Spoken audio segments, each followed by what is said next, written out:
صفقات النادي الاهلي الاوف خالص. يعني هي بص، دي اللي هتخلينا ناخد كاس العالم للانديه. يعني بص، دي اللي هتخلينا افريقيا ناخدها واحنا نايمين.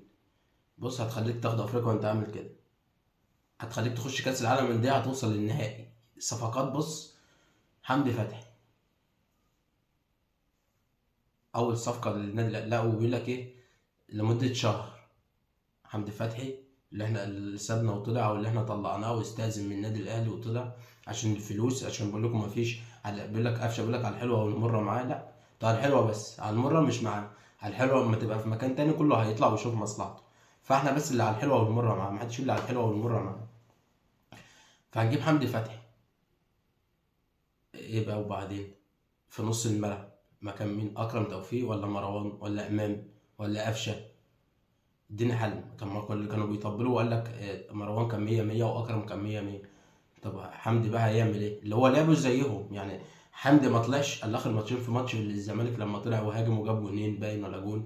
هو دول الماتشين اللي عملهم حمدي فتحي لما طلع قدام. فانت هتجيبه هيلعب قدام، يبقى هتلغي امام عاشور. صح، ملهاش حل تاني. فين بقى اللي هو بقى؟ يعني انت بتلعب، ما هو المفروض نص الملعب واحد 6 واحد 8 واحد 10. المفروض امام ده 8. يعني المفروض امام 8. لا، امام في ماتش باتشوكا كان بيلعب 6. اكرم كان بيلعب 6. مروان كان بيلعب 6. ولا كان في 8 ولا كان في 10؟ عشان ما حدش يطلع يقول لك عملنا اللي علينا وما عملناش اللي علينا. ما كانش في 10 ولا في 8 في يوم ماتش باتشوكا ده. فاحنا عايزين واحد 8 وواحد 10. يعني احنا مش محتاجين 6. لما تجيب حمدي تاني 6، يبقى كل نص الملعب بتاعك ستات. يعني ما انت يعني ايه بقى؟ يعني كله ستات بقى، يبقى راجل وست ستات. احنا عندنا 3 بيلعبوا، ونجيب حمدي ونشوف كمان 2 ويبقى راجل وست ستات بقى. كله بقى يلعب 6 في نص الملعب. والصفقتين التانيين هنجيب لك احمد عبد القادر عشان هنرجعه بقى من الاعاره، ومحمد شريف. انت كده عملت ايه يا اسطى؟ يعني الاداره كده انت عملت ايه بقى في الاخر؟ انت بترجع الناس بتوعنا تاني اللي احنا مشيناهم وطلعناهم اعاره. يعني انت عملت، انت فين الصفقات اللي انت دفعت فيها فلوس ورحت واشتريت وجبتهم؟ انت بتقول لي حمدي جاي شهر، تريزيجيه بقى اتنسى خلاص. يعني تريزيجيه خلاص بعد قبل الماتش بقت شوكه. ولما في بدايه بقى ايه الفرحه بقى وكاس العالم ده، احنا هنجيب تريزيجيه وكريستيانو جاي والناس اللي عماله تهبد جايه، كان ايه كله كلام؟ كان وقت الدفع مفيش. يعني تريزيجيه حد هيتكلم عنه دلوقتي؟ ما هوش جاي. مش هندفع له الفلوس ليه؟ عشان احنا ما بندفعش اكتر من مليون دولار. فين يا باشا؟ فين الاجنحه اللي انت هتجيبها؟ حسين الشحات بيلعب ماتش ويقعد 14 ماتش ما يجيش. بيرسي تاو ما لعبش الا ماتش من بدايه ماتش سان داونز اللي كنا خسرانين فيه، ولعب شويه وبعد كده ما فيش. رضا سليم الراجل مش راضي عنه، مش عارف، مش مستريح له، ما بيحبوش، بيكرهه. مش عارفين نديله ماتش واثنين وثلاثه واربعه لحد ما نشوف. لا، موديست انا بحبه وبعشقه، العب 70 ماتش. تخيل بقى. كهربا دلوقتي ما بحبوش، اركن. مين تاني؟ احمد عبد القادر كان موجود ما بحبوش، اركن. هتجيبه دلوقتي هيتركن برضه، يبقى فين بقى؟ هو كلام بقى كله حقن بتدي للجمهور بقى بعد ما خلاص بقى اتضايق. وفين الصفقات وفين اللعيبه وهنعمل ايه في افريقيا وهنعمل ايه في كاس العالم؟ ده يناير خلاص بيخلص بيشط. هتجيبهم امتى بقى؟ هتجيب الصفقات امتى؟ هتقول لي قبل الكاس. ما هو بتاع في شهر زفت 6 هيبقى الميركاتو خلاص بقى. هتجيبهم بقى يلعبوا مع بعض اسبوع. طب ما الراجل مش هيلاعبهم في كاس العالم، انت هتجيب مين بقى في كاس العالم؟ لازم في يناير. هتتخيل بقى هتجيب مين بقى في يناير؟ قلت لي هرجع الناس المعارضه. فين صفقاتك انت؟ فين عايزين فيرو تاني؟ ما هو قال لك مش كهربا رقم 3 ولا رقم 4؟ فين رقم 2 و3 اصلا؟ ما انت تتخيل ما فيش الا وسام. انت بتقول لي كهربا رقم 3 ولا رقم 4؟ كولر اللي بيقول. فين بقى رقم 2 وفين رقم 3 اصلا اللي موجودين؟ هتلعب طاهر فيرود وبيرسي تاو اللي هو المفروض هيمشي هتلعبوه فيرود؟ مفيش. مين هيبقى مع وسام ابو علي؟ مين هيخلي الناس دي تلعب؟ مين الاجنحه اللي هتيجي تاني يخلي حسين يلعب بدل ما يلعب ماتش؟ فين الاستمراريه بتاعت الناس؟ يعني امام ماتش العين، اركن. حسين اخر ماتش لعبه ومش عارف قدام الاتحاد السعودي ولا لعب فين، اركن. طاهر لعب باول ماتشين في بدايه الموسم، اركن. بيرسي تاو من ايام سان داونز، اركن. الوحيد اللي تناه فتره مستمره وسام. بعد كده مفيش. ما هم بقى الاجنحه ركنت، مين اللي هيلعب له؟ مفيش. مين تاني بقى اللي بيلعب؟ رامي ربيعه كان راكن 5 سنين ولسه لاعب الموسم ده.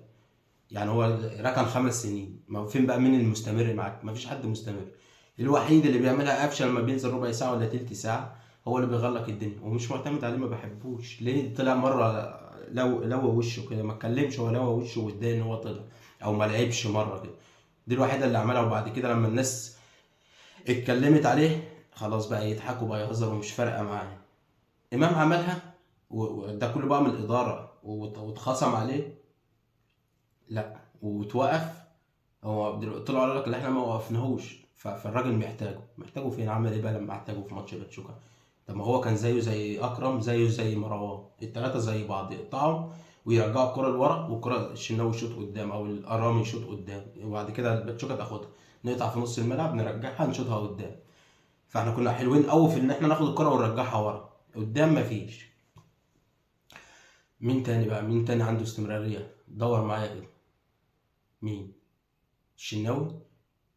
فين الاستمراريه؟ الشناوي بيطلع يرد على الجمهور، كابتن الفرقه بيطلع يرد على الجمهور. مين تاني عنده استمراريه؟ مفيش حد عنده استمراريه. فاحنا ندعم بصفقات، حتى لو يعني حسين الشحات بيلعب وعارف ان في واحد بره، يعني انت اللي مشيت، يعني انت المفروض تمشي حد تجيب حد مكانه. تخيل ان انت عندك 5 محترفين وخلاص، وانت عندك ال5 محترفين، مفيش غير يحيى عطية الله اللي لعب في الماتش.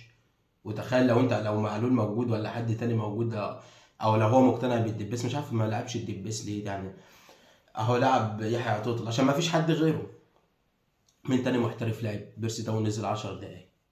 طب والناس اللي بندفع لها فلوس بالدولارات دي، يعني انت عندك عمر الساعي ويوسف ايمن، وعندك اشرف داري اللي مصاب على طول، وقال لك ده غلطه مش عارف من مين. طب كشف، مش عارف كشف، غلطه في الكشف ولا مش عارف جاي يتعالج، ايا كان ربنا يشفيه يعني. فاحنا مش، طب مقعدينه ليه؟ يوسف ايمن اللي ما شفناهوش الا 5 دقايق، مقعدينه ليه؟ عمر الساعي اللي بتقول لك كان بنساعد النادي الاسماعيلي، لا ما فيش حاجه، احنا مش جمعيه خيريه رايحين النادي نساعد النادي الاسماعيلي. الكلام ده كله ايه؟ اي كلام بنضحك بيه على بعض وبنتكلم بقى. فانت عايز عوض مين؟ اللي عوض محمد عبد المنعم، مين اللي عوضه؟ ما فيش حد عوضه. مشيت محمد شريف، جبت مين مكانه؟ جبت موديست. يعني هي الصفقه الوحيده دي جايه غلطه. يعني انت اثبتت دلوقتي ان وسام ابو علي جاي غلطه، ان هو مش جاي اجتهاد وجاي وناس دورت، لا هو جاي غلطه في النص، بالدليل عمر الساعي واشرف داري ورضا سليم اللي ما بيلعبش، فالراجل مش مقتنع بيه ولا ما تفهمش فيه، فكده كده ما بيلعبش، فهو مش الصفقه الناجحه بقى. مين تاني؟ يوسف ايمن، يحيى عطية الله اللي برضه لسه فين بقى الصفقه اللي عملت غير وسام؟ فوسام يعني انت لما تلاقي 5 6 عندك من ايام بقى برونو سافيو ما مشي، وعندك موديست مجي ومشي، فانت هتلاقي 7 8 هم جم، ما فيش حد فرق غير وسام. يبقى لما انت مثلا يعني النسبه هتلاقي كام؟ 20%. 20% اللي ناجحه، يبقى انت كده في حاجه في الاداره غلط، وفي حاجه في لجنه التعاقدات، وفي الناس اللي هي بتشوف والناس اللي بتكتشف والناس اللي بتجيب. لا ما كده ما فيش ناس تعبت هتقول لي انا رايح اجيب حمدي فتحي اهو دلوقتي وبجيب احمد. فين اللي التعب اللي في كده؟ ما احنا عارفين حمدي فتحي وعارفين احمد عبد القادر. فين بقى التعب اللي هتروح تجيب لواحد ما نعرفوش وبعد كده يبقى كويس؟ فين بقى انت كده تعبت وبتاخد فلوس على ايه؟ فعرفت بقى في الاخر ان هو الجمهور هو اللي صاحب النادي. الناس دي تعبت فين بقى لما تروح تجيب لك حمدي وتروح تجيب تشوف تريزيجيه؟ ما هو الناس دي معروفه، مش هتجيبهم. يعني انت مش هتجيب، مش يعني حمدي فتحي بيقول لك شهر، مش هياخد الفلوس اللي بياخدها بره. تريزيجيه مش هتديله الفلوس اللي بياخدها بره. انت عامل اللي هو خلاص مش هنعدي المليون دولار ليه؟ عمالين نكون في الخزنه بتاعت النادي، هنعمل بيهم ايه في الاخر؟ مش عارف. وداخلين على، سيبك بقى من كاس العالم للانديه، لو فضلنا بالمستوى ده مش ولا افريقيا هنشوفها ولا دوري هنشوفه. ده احنا اخر ماتشين في الدوري متعادلينهم بقى. سيبك من الهري اللي احنا عمالين نهريه والهجس تكسب. هتقول لي الموسم اللي فات ما فيش، ما كناش بنلعب حد، يعني دي كانت ماشيه، يعني كان في 2 3 كانوا بيلعب. يعني امام كان الموسم اللي فات احسن، كان في استمراريه في كام ماتش كده. فاحنا وسام كان مستمر، يعني وسام لما تلاقي بقى لاعبين هنقعد بقى معتمدين ان في بقى لاعبين يستمروا. فانت عندك ماتش امام وسام يكسبك، ماتش امام يكسبك، ماتش حسين الشحات يكسبك اركن، ماتش مش عارف بيرسي تاو يكسبك اركن. هنقعد بقى نعتمد على واحد بقى يبقى عنده، يبقى فايق الماتش، مفيش 2 3 بس يبقوا فايقين. فاحنا سيبنا بس من الهري والحقن اللي احنا عمالين نديها للجمهور والتطبيل ومش عارف ايه، ونصرف شويه على النادي، نصرف شويه على الصفقات، نصرف شويه، يعني مفيش وقت، يعني خلاص الشهر هيخلص، انا مش عارف هنعمل ايه. ربنا يستر في اللي جاي.